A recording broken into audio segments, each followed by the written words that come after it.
surtout nous prenons les impacts au plan financier à court terme, nous allons dire que le Mali sort très gagnant de cette affaire.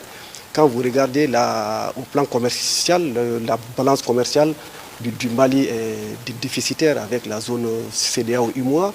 Nous avons à peu près 59% de nos importations qui viennent des pays de la CEDEAO, y compris l'UEMOA. Et nous avons 20% de ces importations qui viennent des pays de la CEDEAO hors UEMOA.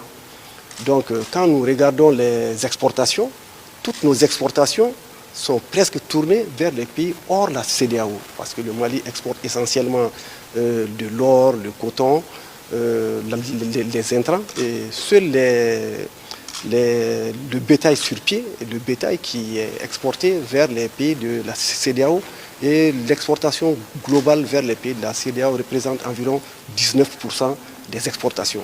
Ce qui veut dire que le Mali a à peu près un manque à gagner de 120 milliards aujourd'hui du fait qu'il est dans la CEDEAO. Parce qu'il y a le tarif extérieur commun, qui est le tarif qui est appliqué sur toutes les importations. Et c'est un taux de 18% qui s'applique. Donc tout ce qui est taux de droit de douane qui est aussi entre 65 et 45% selon la nature des différents produits, on ne les applique pas. Ce qui fait que le Mali important plus de 70% de cette zone, le Mali ne bénéficie pas, donc on a un manque à gagner d'environ 120 milliards.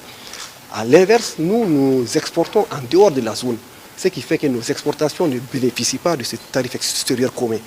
Les pays de la CEDEAO hors UEMOA représentent à peu près 125 milliards et les pays de l'UEMOA 120 milliards. Ce qui fait que le Mali restant dans l'UEMOA, on a un manque à gagner net de 21 milliards du fait que nous sommes dans la CEDEAO.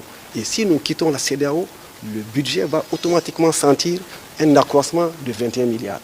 Les autres avantages que nous avons qui sont assez énormes, c'est que le Mali étant avec les deux autres pays, des pays de l'Interland, tout l'investissement direct étranger s'était concentré vers les pays dans les côtes.